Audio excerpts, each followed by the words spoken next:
Hello, this is Chris Heasley with the Chris Heasley Radio Show, broadcasting on Radio Dabang, the premier Bollywood network, broadcasting into North America from Karachi, Mumbai, New Delhi, and also into Fort Bend County, Texas. We have to ask the question if the men who, the local bureaucrats, the men who run our local offices, if it is their ideas and their philosophies that are largely setting the environment in which we live. We're in the midst of watching our cities decay, our cities die on a vine. And we have to ask the question if it is our locally elected officials that are the reason that our cities are dying. Because what they do is they constantly keep the finger pointed at you. They call you names. They say you're ignorant, you're this, that, and the other, while they maintain their positions of hierarchy and our cities continue to decline. So it's time for us to ask the question, is it us or is it them?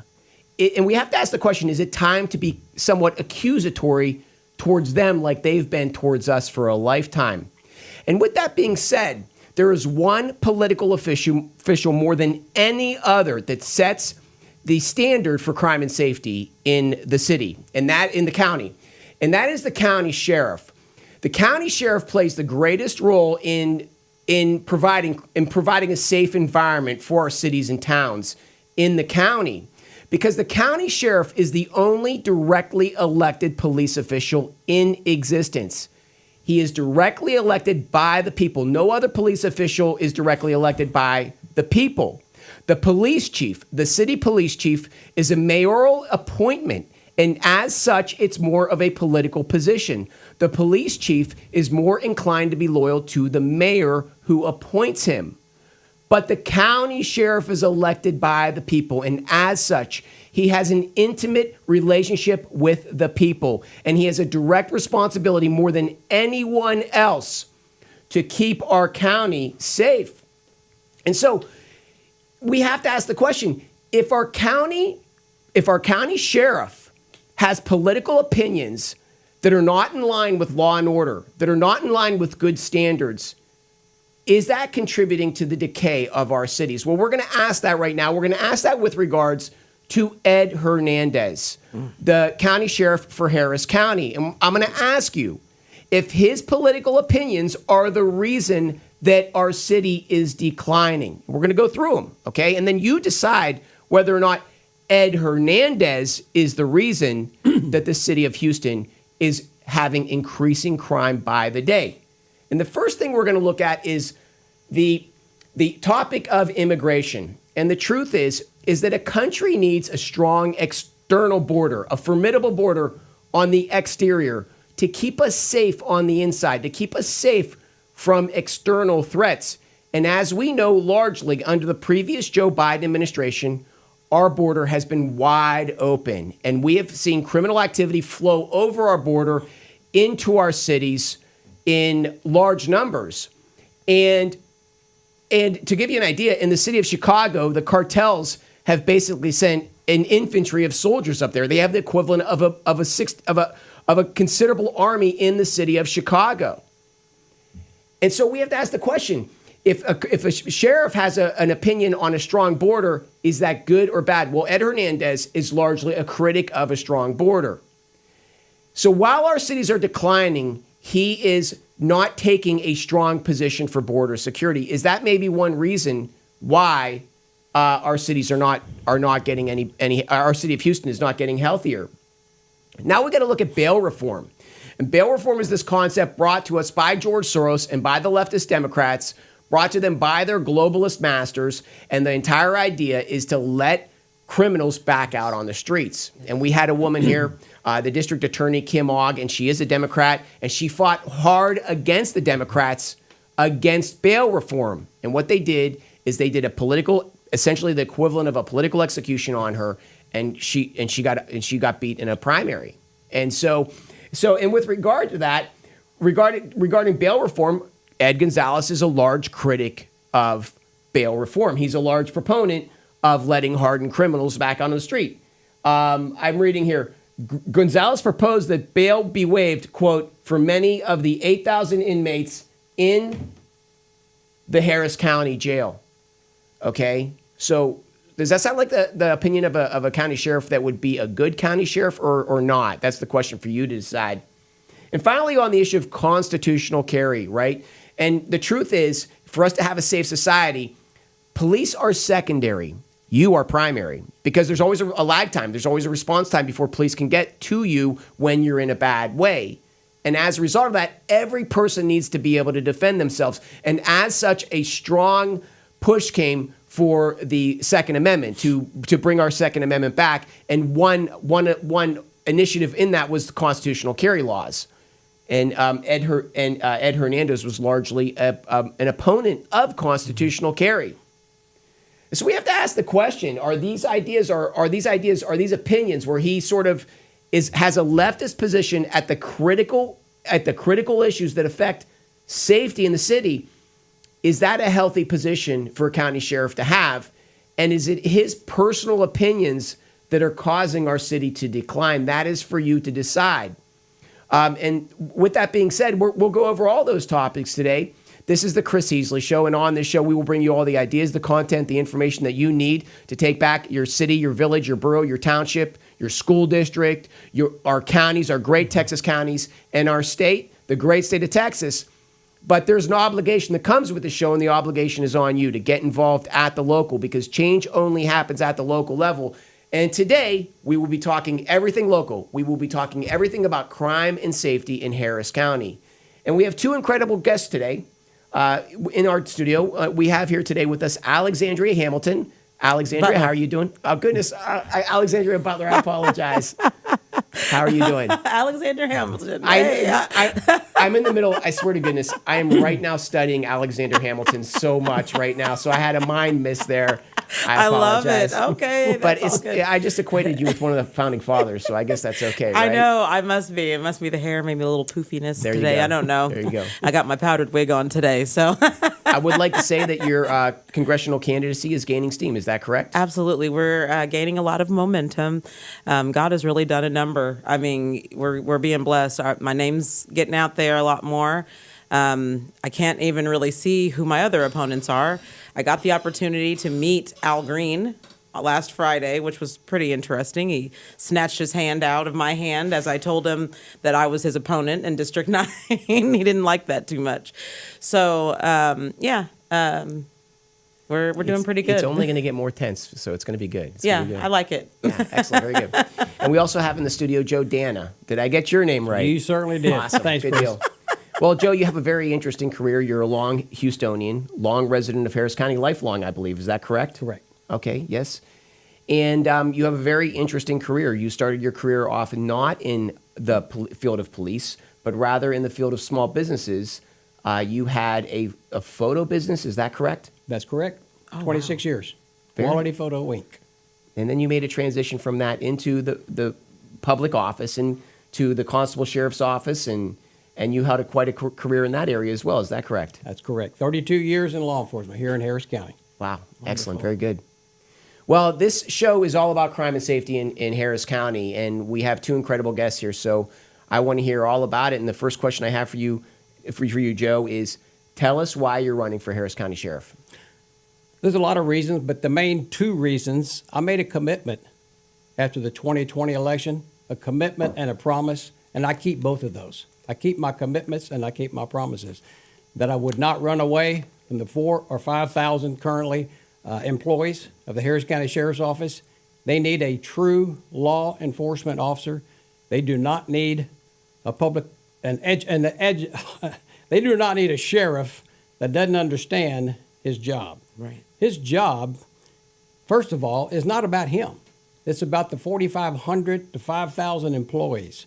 And that's exactly the commitment I made to these men and women and the K-9 units, that I'm not going to leave.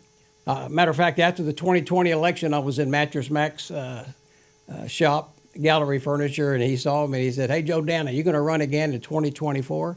I said, "Mac, I'm going to run for sheriff until I win or until I die." And he got all excited, "Joe DANNA, Joe DANNA." So that's why I'm here now. 8 years later, I ran twice, maybe the third time is a charm, and I'm ready and I'm prepared. So hopefully that answers your question. Yeah, excellent, very good. Nice. And when you say you're here to sort of support our police employees, our police department staff and officers, why do you say that? What is the issue regarding our Harris County? What is the state of our Harris County Sheriff's Department today? Not good. Not good at all, Chris. It's shambles. They need a whole lot of help. They need a whole lot of changes, okay? The very first thing they need is an organizational chart. And if any of you have time to go to the website, DANNA, D-A-N-N-A, for sheriff.com, you can see the organizational chart that I've created. It took me a year and a half to create it. I utilized Ron Hickman, the former sheriff, the current sheriff, Ed Gonzalez, and two very large sheriff departments, one in Florida and one in California, LA Sheriff's Department.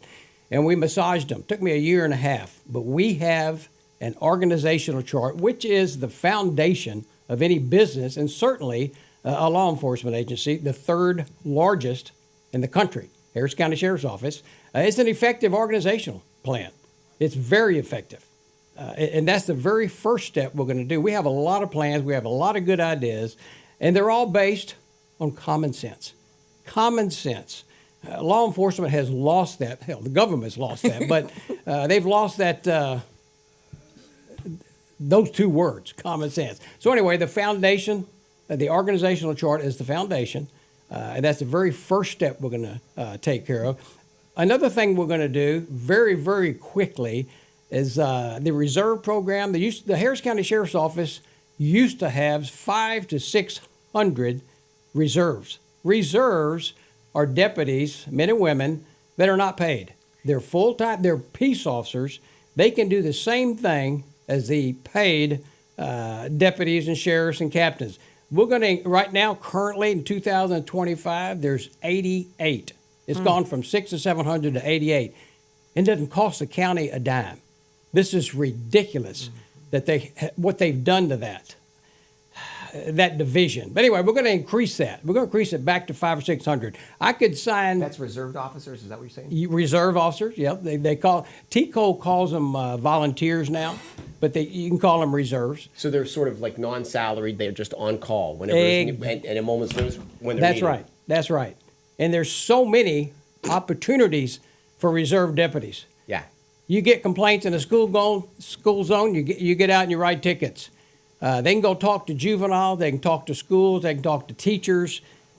This HOT team that the Sheriff's Department has now, the HOT team for homeless, that's all done right now with actually a smoke and mirror. It's dog and pony, but and it's a good program. But it doesn't need to be run by paid deputies. Right. You send the reserves out there. Right. There's a big demand out there, with homeless. Everyone knows that. And they need a lot of help. Yes. And when we build this reserve program division back up to 400 or 500, we'll have them all over the streets helping these homeless individuals. So there's a lot of work that needs to be done, and it all starts with common sense. And I have some great ideas according to current sheriff's deputies, captains, majors, and also thousands, hundreds of others.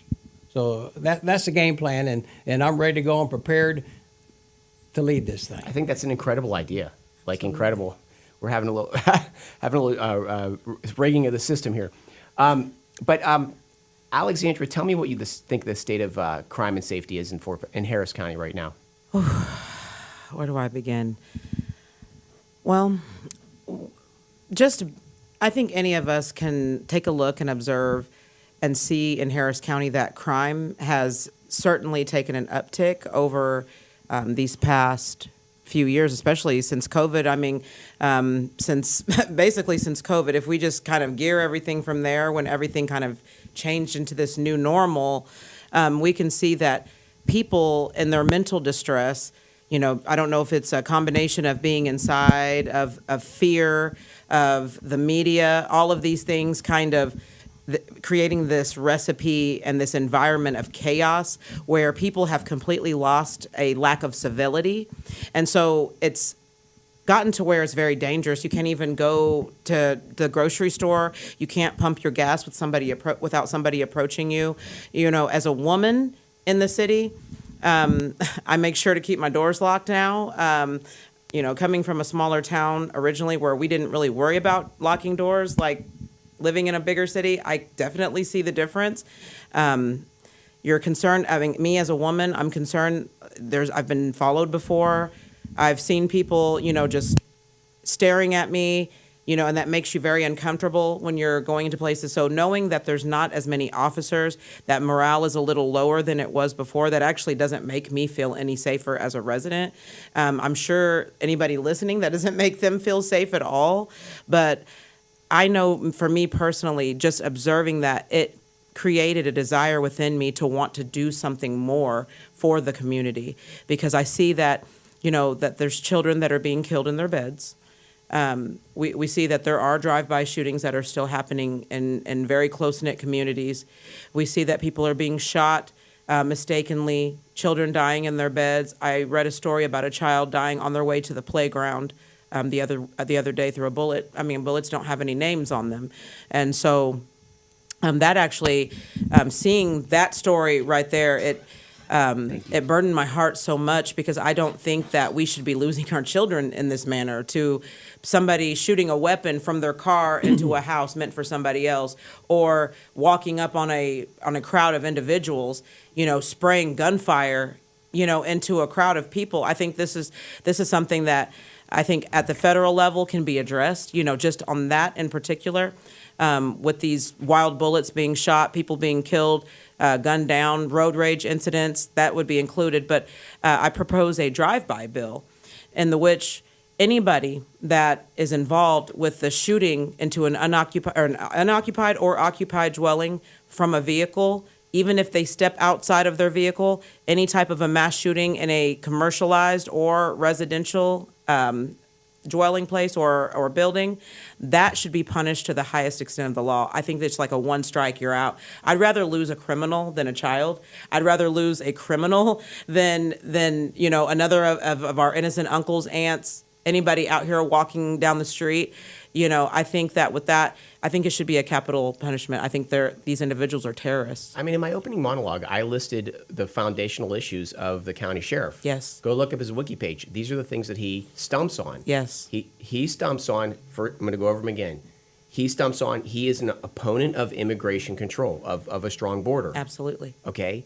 So again, while the cartels are sending armies of men in, infantries in, Yes. Into our cities. Yes. He is not a strong advocate of securing our border, No. of working with ICE to fix that. Right. So that's a criminal element. Absolutely. Okay. Then you have him, and he's also for letting these hardened criminals out through bail reform. Right. Right. Kim Ogg went down because she was trying to get the criminals back in jail. She went Absolutely. down because she crossed over the line and questioned a Democrat prime objective. Absolutely. Right. But Ed Hernandez, right, is not on the right spot on that issue. Then Absolutely. finally, constitutional carry. Like, who is not?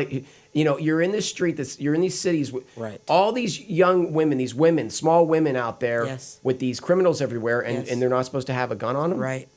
So isn't that the reason that it's the ideas that are being implemented, the philosophical ideas of our county establishment, which is all Democrat run, that's the reason that our cities are dying? What do you guys think? Democrats don't care about the citizens, period. Because if they did, then they would be tougher on crime and not tougher on the citizens. They want to put rules and regulations on the citizens, whether it's carrying a weapon, to defend yourself.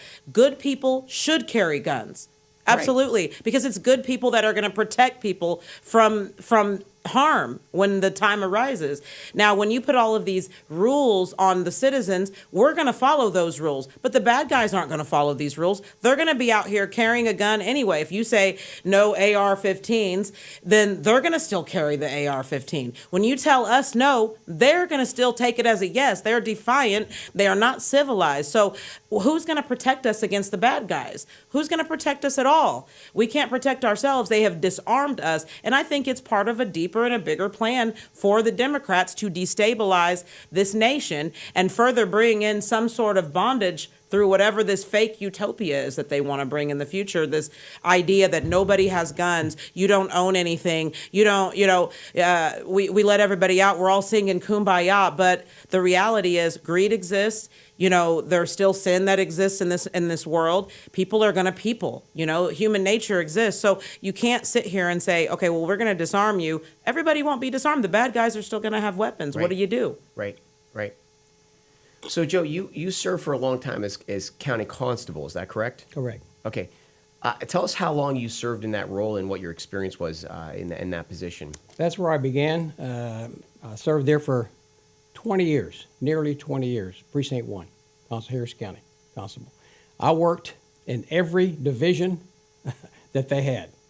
Most guys, I was assigned to the civil division, deputies that went out and served divorce papers and eviction notices, which has gotten real popular lately. But when I got my papers done, I didn't go home. Asked supervisors to send me to other divisions so I can learn and educate myself in law enforcement, and that's what I did. I'm the only civil deputy there that worked in every division and that actually served a search warrant. When the office found out Joe DANNA's got a search warrant, that goes to show you what kind of character I was. The constable, Jack Abercia, he put me in charge of the HIADA, that's the Houston Independent Auto Dealers. TxDOT, the state of Texas, TxDOT used to call me with complaints in Harris County, and he allowed me to go investigate that and take care of it. All over the county, there's 8 precincts.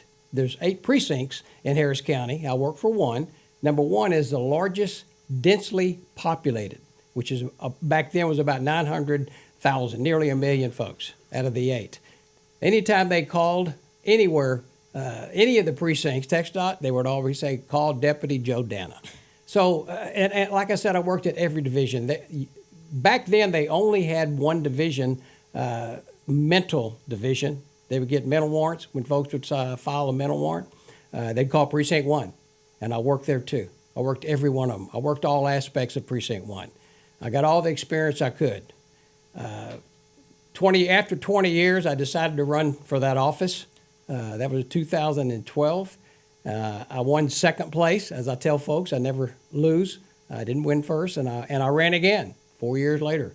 And I've ran for the Sheriff's Department twice, in 2020 and in 2024. So here I am today, and I appreciate you having me on the show, Chris. I hadn't tell you that. Yeah, thank you for being on the show. I've known you for as long as I've lived in Houston. I've seen your signs around. I've known of you, not known you personally. And so, do you have in the county sheriff race? You have to win a primary first. Is that correct? Correct. Okay. And how competitive is the primary? You're in a primary right now, correct? Correct. Okay. How competitive? Well, no, is the primary that? starts in March. Okay. So we're not there yet. Okay. Do you have any idea how competitive that's going to be? I don't think it's going to be that competitive. Mm-hmm. Okay. After running in the 2020 election and the 2024 election, I don't believe it is. I certainly hope not. The first year, 2020, we received nearly 700,000 votes. That's a lot of votes for someone to see that name DANNA or a Republican candidate. In the 2024, we won second place again. So here we are, going to do it again. Whenever the election might be, the schedule. You won election, second in the general or the primary? What's that? You won second in the general or the primary? Both. Well, no, I'm sorry. The primary, we won the primary. Okay. We didn't win in the general in November. And second how place. close was it? 47 to like 53%. Wow. Relatively close. What year was that? 2020. That's incredible. Very close. I was told by all these political experts that, Joe, you better get your ducks in a row because you're going to win this election. I said, why is that? They said, because this is the first year Texas will have a non-straight party ticket voting. And they said their advice was the Democrats are going to go to the polls. They're going to vote for the president and 2 or 3 of well-known senators or congressmen, and they're going to go home. Well, that didn't happen. It didn't happen. So we won second place. But I'm not a quitter. And like I said earlier, I made a commitment and a promise, and I'm here to the bitter end, just like I told Mattress Mac. I mean, that's an incredible accomplishment. So, okay, so then that sort of gives us an idea that, yeah, there's a lot of confidence that you can have going into this Or let me ask you this: I laid out what I think about Ed Hernandez. What do you think about Ed Hernandez as sheriff? Ed Gonzalez. Ed Gonzalez. That's I'm sorry. okay. I'm getting all the names wrong tonight. I apologize. Ed's a nice guy. Yeah. Very nice guy. Talked Yeah. to him many times, but he's a politician. And I think most people will realize that. The results of our streets, of our crime, as you mentioned, the first two, when you first opened here, the two constitutional laws are not being followed at all. right. The border, the immigrants, and the gun Second Amendment. You know, there's a certain group out there, they talk about handgun violence. They talk about gun laws. We need more gun laws. Well, my opinion is gun laws is not going to help the good guys. Right. Not going to, because the bad guys don't care. They don't It's a waste of time, Yes, it just is. like you said, Ms. Butler. And gun control, we got our county and I believe our city buying guns Yes. with our tax dollars. Yes, that's what they're doing. So what they do, they go out and rob banks, they go out and shoot people, and they give the evidence to the county. Yep. And they get money for it. Yep. It's ridiculous. Gun control starts right here, the trigger finger. Right. That's gun control. We don't need laws. We need help with the mentally ill. Murder is still It's- illegal. Exactly. Exactly. You know, so why don't we kind of push that and say, hey, a reminder, Well- let's stop killing each other. Yeah, How about that? You know, you can kill somebody with a knife. You can kill somebody with your bare hands or a gun. How about we just not kill anymore? That's right. Well, we have such a problem with mental illness. That's a lot that's of it the goes huge back issue. to that. I've got figures that indicate in prison, Yes. they interview these folks, and 40 to 50% of them were on drugs Absolutely. when they committed During the the committed- crime. yeah, the commission of- it's yeah. just, and the county is not in the city. They're not putting money toward that. They're not doing it in the right way. You know, I think because I know we didn't really talk about this earlier, but recently, and I was reading Trump's executive order regarding the homeless situation and the mental health crisis that we're having in this country. And in a roundabout way, it's like we're bringing back sanitariums. And I don't think that's a bad thing, right? Because these people are roaming the street. They're roaming the street. There's things going on inside their head. We have no idea what's going on, where they've come from. They appear from another town, another location. They come out, they attack regular citizens, civilized Americans, and we can't have that. And so this proposal is that these individuals, when they're becoming a threat to themselves or other people, they are locked up.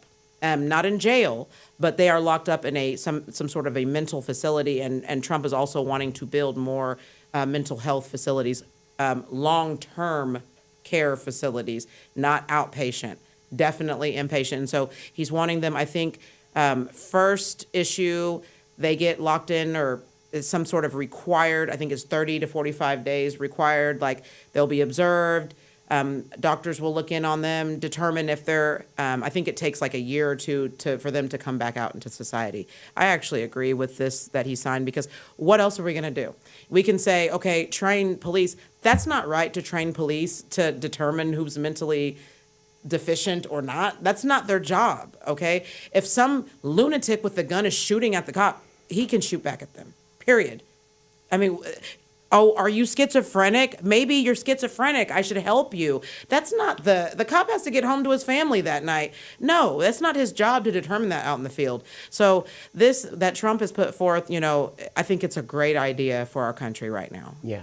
I mean, I think that's a great idea for the short term, but Right. generally speaking, for the long term, Right. we need to fix the moral foundations of the country. That part. We need to bring back the family unit, and we need to restore the economy. All of which are the result of the ruination of these concepts, the ruination of the family, of the economy, of our moral foundations, is all a result of the leftist agenda being placed on our people. Absolutely. And ultimately, I mean, I don't think that there was in the 1920s that there were actually 1970s when I grew up, there wasn't this homeless problem that there is today. And yeah, these people, they go homeless. They've had this world is really cruel right now. Absolutely. And a lot of people go homeless because of it. And when they go homeless, I think a lot of them, their mental growth stunts. Yes.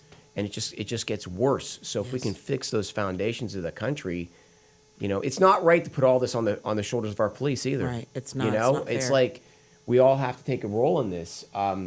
That's my 2 cents. Yeah. Hmm. I think it's starting though, Chris. Like, like these little things that people are complaining about. Like the biggest complaint today, I heard everybody's complaining about their SNAP benefits. You can only buy supplemental nutritional food now. Oh my goodness. That's actually what SNAP means, is that you're only supposed to be able to buy this. Well, I think it starts with that, and we can't really see it, but let me bring it home. When people are less codependent on the government, it produces a stronger individual, right? So now it's like, I can't buy all this junk. I'm actually gonna have to get off my duff and buy my kids these special things that I was buying for them freely before on the backs of other people, right?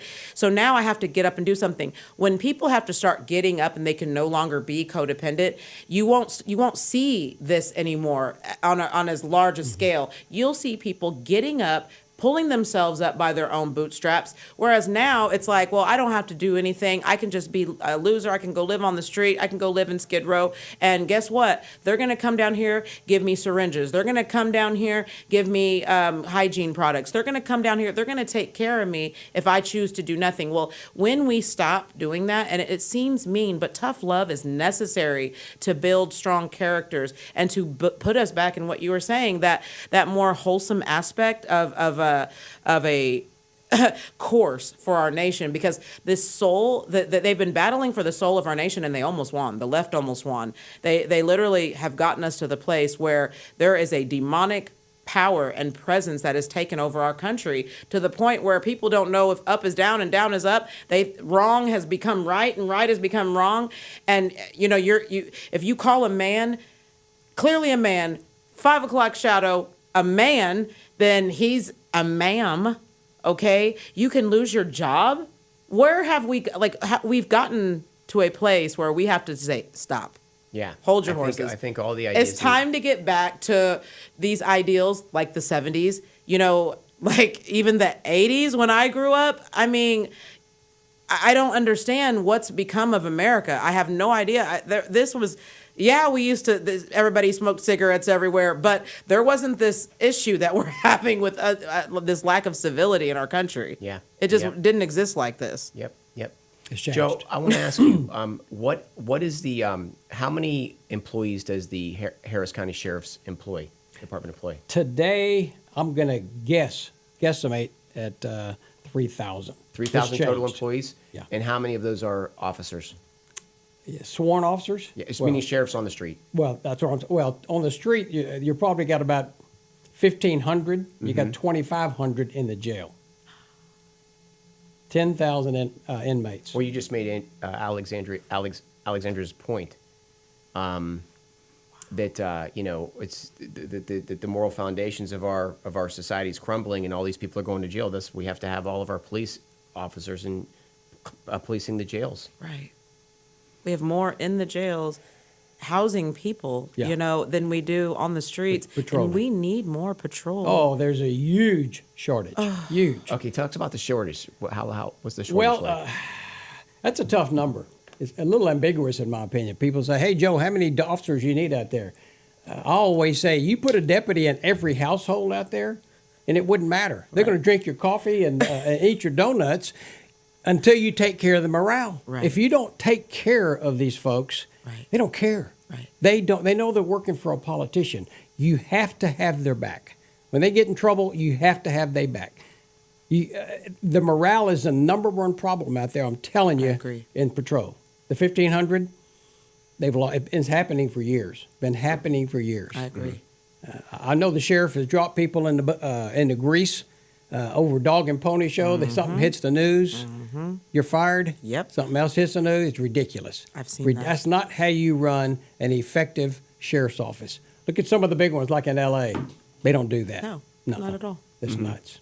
So they need a lot of help. So morale's down, numbers are down, and we also have an abundance of our officers not on the street, but rather in the prisons. And work in the jail. Yeah, they got 4 jails down there, and they're filled up. You know, I hate to bring race up like this, but I watched something the other day. I watched, it was a traffic stop. Somebody was recording it with their camera. It was local. It was Houston. And this man, I mean, it was the criminal. It was somebody that was getting ready to get arrested. But he's telling the officer happened to be a white guy. He's telling him, you know, oh, you've been looking at me because I'm black. And that officer, I detected a hint of fear in his response. And like, he didn't want to be too harsh with this guy. He didn't want to actually really arrest him. He was trying to be cool with the guy. And I could see it was because of what that man actually said. And so I think in some of these situations where, you know, a lot of crimes are going unsolved and things like that, I think there's some racial issues in the sense that maybe some officers are afraid to arrest a black person for fear that, you know, I can't tase them, I can't do this because there's going to be such a huge backlash in the media because, like you said, he's dipped people in grease for this getting out, this leaking into the media, you know.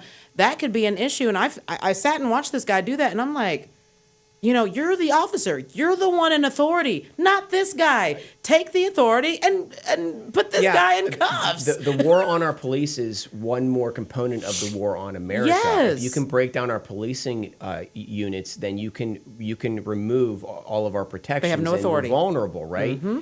And so what happens is that, of course, we have a small, minute percentage of officers that are not good. Right. And what the media and even what gets viral is sort of an obsession on those instances where officers act inappropriately. Right. And so, you know, an officer's not going to want to make any sort of a commotion or of a display because he doesn't want to find him all of a sudden at the center of some viral video. Right. And that's so sad because they should be able to do their job. What has happened with this defund the police and all this foolishness surrounding all this, they have removed the teeth from our law enforcement. So people are no longer afraid. They're not afraid. So it's like when the police show up, they're like, and keep on doing what they're doing. And it's like, you guys don't sense that there's authority here? No, they don't. They feel they are the authority. They have the upper hand because all they have to do is say, hey, look, they did it because I was black. You know, and then all of a sudden you're bungling up in the court system and you've got appeals and you've got this going on and it's just slowing down the process. And then we've got a huge backlog and already. Officers can lose their qualified immunity. Absolutely. Mm-hmm. Yep. That's what they're going for. I just, this whole thing, it is to destroy our country from the inside out. And they start in urban cities like Houston, because when you can destroy a city like Houston, you can destroy any other city in this country. Well, okay. So obviously, you know, that was the entire premise of my opening monologue. Yes. That is the Democrat Party that is the reason that our cities are being hollowed out, the reason that we're getting a rotten core. Mm-hmm. But at the same time, we see a huge movement against Democrats, right? Joe almost took out the Harris County Sheriff 5 years ago, in a general election. Yes. That wasn't possible 4 years prior to that. That's a massive milestone. Yes. And so the question is, is it possible to heal our cities? Yes. Is it possible to do what? To heal our city. Oh, yes. Yes. You get the right leaders in there, and you can heal them. I agree. You can reduce all of this. Like I said earlier, the sheriff needs to understand this job is not about him. Right. It's about the employees. If you don't take care of the employees, they are not going to take care of the residents. Well, I hear 6 and 7 million residents of Harris County now. Mm-hmm. They have to, but the sheriff department has to earn respect amongst themselves first. There's so much animosity going on there, the public has no clue. No clue. Supervision by intimidation runs rapid. Everything goes to IAD, internal affairs, simple traffic stops. Somebody complains, and it goes straight to IAD, and IAD keeps it for months and months, sometimes years. It's ridiculous. The sergeants on the street in the district needs to take care of complaints like that. And they just don't do it. Nobody, as you alluded to earlier, they don't want to make decisions. They don't want to make, even the sergeants and lieutenants, they don't want to make a decision for the same reason the deputies don't. They're going to get in trouble. They need a job. They all got families. So, but as I mentioned earlier, you get a sheriff in there that has their back, and the guys that know me and the girls that know me there, they know I'm going to have their back. Okay, that's what they need. That's exactly what they're missing. I got a question for you. So you're obviously a threat and a problem to the Democrat Party, and they cannot let that position go. You know, right now there are two top law enforcement officers in Harris County, and it's the district attorney who's a Democrat, and it's the county sheriff that's a Democrat. And there's no check and balance system today. But if one of them's a Republican, all of a sudden there's a check and balance system in place, and they don't like that. And so there is going to be some wild card. You are a legit contender Yes. to win this thing. Absolutely. There is going to be some wild card that they pull out of their hand to take you out.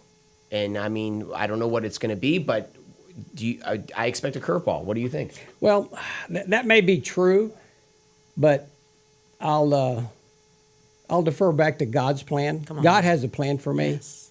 I have to do my due diligence, and God knows I've done my due diligence, and I'm continuing to do it. People ask me all the time, as you mentioned, how are you going to win this in a Democratic county? Well, winning is not up to me, I think. It's up to him. It's his plan. But I'm doing everything possible to get my name out there and address all these issues and share my heart about what needs to be done out here to reduce the crime. And that's what I'm going to do. People on social media, I'll get remarks, are you a Democrat or are you a Republican? Well, my answer's always the same, Chris. I am a law enforcement officer conservative, okay? I'm a conservative law enforcement officer. I don't pick parties. Democrats need us, we'll be out there. Republicans need us, we'll be out there. So I don't get into the political realm as some do, because I'm just a middle of the ground concern. I'm worried about your neighborhood. I want to clean up your neighborhood. Yes. I want to clean up the crime. We need a lot of help from these judges that are releasing these subjects out back, from jail. That's Absolutely. a huge problem. Ooh. And now the jail, they're shipping inmates out, costing the county money. Yes. But that's not the sheriff's job. That's the county commissioners. Yes. They need to look into that because they're wasting a whole lot of money doing that. Yeah, I appreciate it. You are about law and order. That's what you know. You're not going to go outside of that lane. I get it. But at the same time, in Fort Bend County, Marshall Slott, who was the Republican conservative candidate for sheriff, was winning that race the entire time. And in Joe Biden style, at the last minute, Eric Fagan wins with a last minute dump. A last minute dump, right? Boop, takes him up over the top. We go to bed thinking Marshall Slott's the sheriff, and we wake up and Eric Fagan is. And I don't think anybody believes that result. And so I hope that your team is prepared for those kind of situations, because ultimately, election integrity has to happen, because if not, there's no way it goes the right way it should, in my opinion. Yeah, no, you're right. You're exactly right. We know that they play dirty, the left. We are, I think, aware of that.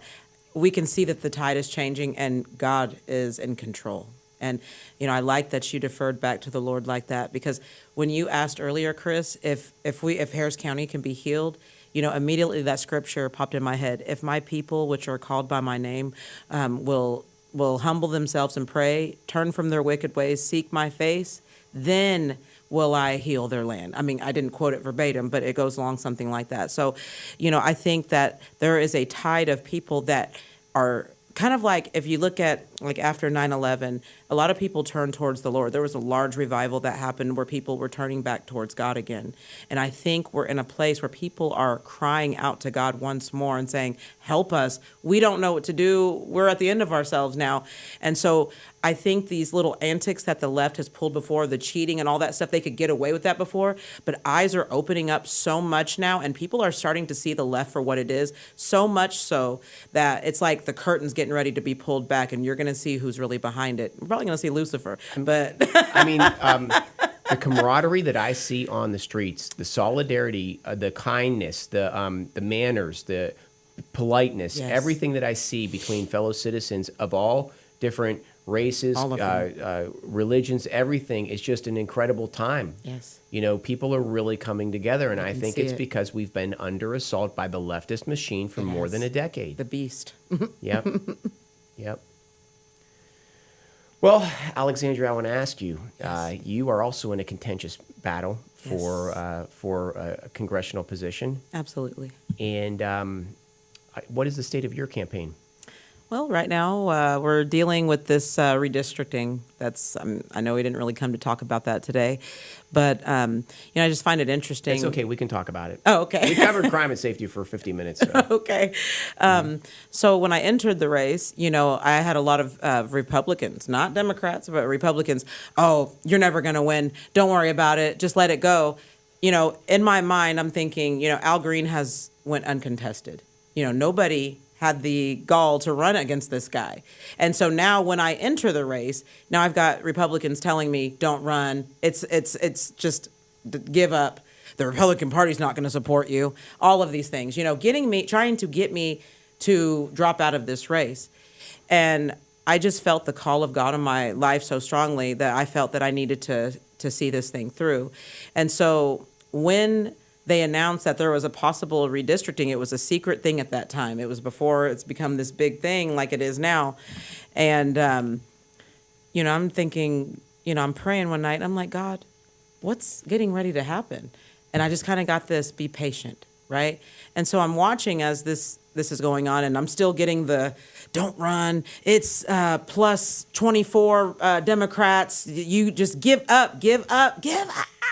And I'm like, no, I'm, not listening to that. Now, with this redistricting, we're looking at plus 15 Republican. So there is nobody in this district dumb enough to put another Democrat in power. None. Because we're dealing with a lot of people pro-MAGA in this district. We're talking Pasadena, Deer Park, Galena, Channelview, Baytown. So yeah, there are some that might vote Democrat, but they're not going to put in Al Green. They're definitely not going to. He's going to have to probably run in District 18 with all the other 30 people. I mean, it's really a testament towards your passion because you entered the race when it was essentially unwinnable. Right. And nobody else entered for that reason. But what you did without even knowing it, just following your own pursuits, right. You laid the foundation for success. Absolutely. And now in a primary position, I don't think anyone's going to, I think they're going to try to jump in when they see it's more favorable to Republicans. But I think there's something like what you just said. There's something that should be noted here is that, I jumped in when it was insurmountable. Right. And then a lot of people, they don't have the fight. I was willing to fight Al in the trenches. I was willing to fight in the ditch. They're jumping in when you've already spent 4 months out at all of the local mom and pop clubs, at the local school board meetings. Right, at we've the been town to the hall hood. meetings. We've been everywhere. I saw you a video of you out on the street interviewing homeless people. Right. Oh yeah. So you've done all of this legwork. You're already 3 miles down the road, and if anyone jumps in on the Republican side, they're going to have a lot of room to make up. Oh, absolutely, and it's almost offensive in my opinion because when the district incorporated the 3rd Ward and Sunnyside, I didn't see anybody, not even my current opponents that are running as Republicans right now, did not see them out there, talking to these people. Oh, it's not a big deal. They don't vote anyway. But see, here's the deal. We have an open primary. So we could be teaching, people that aren't really educated on how to vote, because they're going into their district, Democrat district. They're not going to go in there and ask for a Republican ballot. So we have to give them the confidence, energize them, boost them up, teach them how to do this because they have no idea how to vote for a Republican. None whatsoever. And so that's where, we're leveraging Urban Conservatives of America, our grassroots organization, to educate people that are typically Democrat voters on how to vote for a Republican. Honestly, they're going to be ostracized. When they walk into a mostly Democrat polling place, you've got, Christian Menifee people and all their little Democrat people all out there in the parking lot harassing them before they come in. Do you think they're going to walk in and say, I need a Republican ballot? No. Heck no, they're not. No, they're going to be too embarrassed. A lot of people don't speak up as it is. Somebody can see somebody being attacked on the street and they're scared to speak up. Right. So they're definitely not going to go in there and ask for a Republican ballot. So, that's kind of where we're at on this. And like I said, it would be offensive, in my opinion, to see somebody jump in, because it's the thing to do now. Yeah. Where were you at for District 9 and its constituents before all of this? You were nowhere to be found. You were there in your bubble bath enjoying some Cristal maybe, Right. while everybody else did the hard work. So Right. Joe, how have you been able to cross that divide? How have you been able to sort of gain some support in our minority communities that are traditionally left-wing Democrats? The first thing is to go talk to them. Yep. There's a lot of Republican candidates that do not go in the Northeast and the east side of town where they're located. Right. And I do. Right. You go there, and it's very simple. You tell them your plan. That's it. How you're going to make their neighborhood safer. Safe. What you're going to do. How you're going to organize. And they're receptive to it. Exactly. Because everybody wants safe neighborhoods. Yeah, That's because exactly what they want. we're told that just keep that idea to yourself. They're not gonna go there. But you're saying they are receptive to it. They are. Big time. They are. You talk about safety of them and their families and their businesses. Yeah. They'll listen. Especially that money. You start talking about the businesses. But they want to hear the content. They want to hear what you're really talking. Yes. How you're going to do it. Yes. And I tell them how I'm going to do it, and it makes sense. It goes back to common sense, as I mentioned. And they say, you know what? This guy's got a good idea. He's got a plan. They trust you. That's right. That's right. You have to build their trust. That's right. But you don't make up something. You don't tell them what they want to hear. Right. You tell them what's right here. Right. Okay. The real deal. And that's what's there, and they like it. Yeah, I mean, it's amazing. But it sounds like both of you are in really well positioned with your campaigns. I mean, it's the authenticity. Not done till it's done. But what's that? I think it's the authenticity because, people, I think they're done with the fake politician establishment stuff that you come in, you have this like persona that you put on. Smile. Right. They can tell when you're putting on, right? Yeah. And it's an insult to their intelligence when you come in there with this big, presumptuous and arrogant attitude. It's not confidence. It's this phony persona, and they can see right through it. But when you come in there, like you said, and speak from the heart, and you're passionate about what you're talking about, they're like, you really believe this, don't you? Like, they are looking at you like you're believing what you're saying. I believe with what you're saying. And then they go along with it. Yeah. So when I walked into the studio today, both of you hit me up with a story that I was completely unfamiliar with, but I guess that there was something that happened in the Harris County Commissioner's Court today. Is that right? Yeah, a little chaos. You want to tell me what happened? I saw a very brief part of it. You take it over. Well, it was extremely chaotic. It ended with Lena Hidalgo slamming her laptop and running out of the room scared for her life. But apparently we all found out today that $900,000 has been spent on her security detail over this past year. We also found out that she misappropriated COVID funds and put these funds into certain permanent programs. I mean, we knew COVID money was temporary. All of us knew it. We didn't have to be at high-ranking positions to know this. Already. They put they put it into permanent programs that she created during COVID with COVID money. Expecting the money to continue. Expecting it to continue for some reason. And so now that these certain programs, like this child care program for children under 4 is closing, she brings all these kids as some emotional, appeal to the public, right? And it angered. It did the opposite of what she expected to happen. She created the problem. She also tried to act like she was creating the solution as well, but she had no solution. Her solution was raise taxes again on the citizens of Harris County, and that is unacceptable. Yeah. It's unacceptable. You can't even spend the little bit you get. Right. You're darn... We ain't doing none of that. Yeah. Crazy. I think we're in, the winds of change. Yeah, we're done. I think it's an incredible time. So, really, we went over a lot of the problems that we're in right now, and I do believe that the city's in a very dark state. I think that it's a very dangerous place today, and I think it's a very dangerous place for women. Absolutely. I think it's not good, and I certainly hope that new leadership comes into play because I believe that it is leadership that's going to change the day for us. Changing of the guards. And I think that the winds of change are in place, and I think people are ready for a seriously new breath of fresh air. I agree. So that'd be great. Yeah. I agree, brother. Well, listen, I thank you both for being on the show. It's been incredible learning about your career and about all your ideas on thoughts on the Harris County Sheriff's Department. And these new developments in your campaign are incredible and exciting. And I've said since the beginning, I said, get the popcorn out because it is election season in Texas, and it's going to be a show to remember. We're going to put a show. We're going to put on a show for the world to see in Texas, and it's already happening right now. It's happening. So, yep. Do you mind if I give my website real quick? Please, yes. I failed to do it earlier, and I'm going to get my butt chewed if I don't.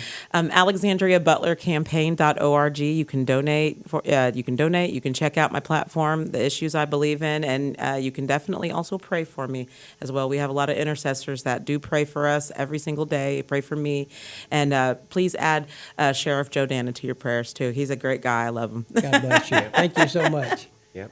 I want to mention something about Fort Please. Bend. Yeah. You mentioned you have a lot of followers. We down started there. in Fort Bend. Yes. When I talk to folks and they say, Joe, I'd love to vote for you, but I don't live in Harris County or I'm not registered in Harris County. A lot of them say vote Fort Bend. And my reply is always the same. I'd rather have a prayer because it's more powerful than a vote. So if you just say a prayer for Joe DANNA and his campaign, I'd appreciate it very much. There you go, man. I And like my it a lot. campaign, my website, I believe, is set at DANNAforSheriff.com. DANNA, DANNA for Sheriff. Yes. Thank you so much. Yes. Thank you, Chris. Thank you, guys. Thank you both. And this is Chris Heasley with the Chris Heasley Radio Show. We will see you on Saturday with one more great show. Have a great week.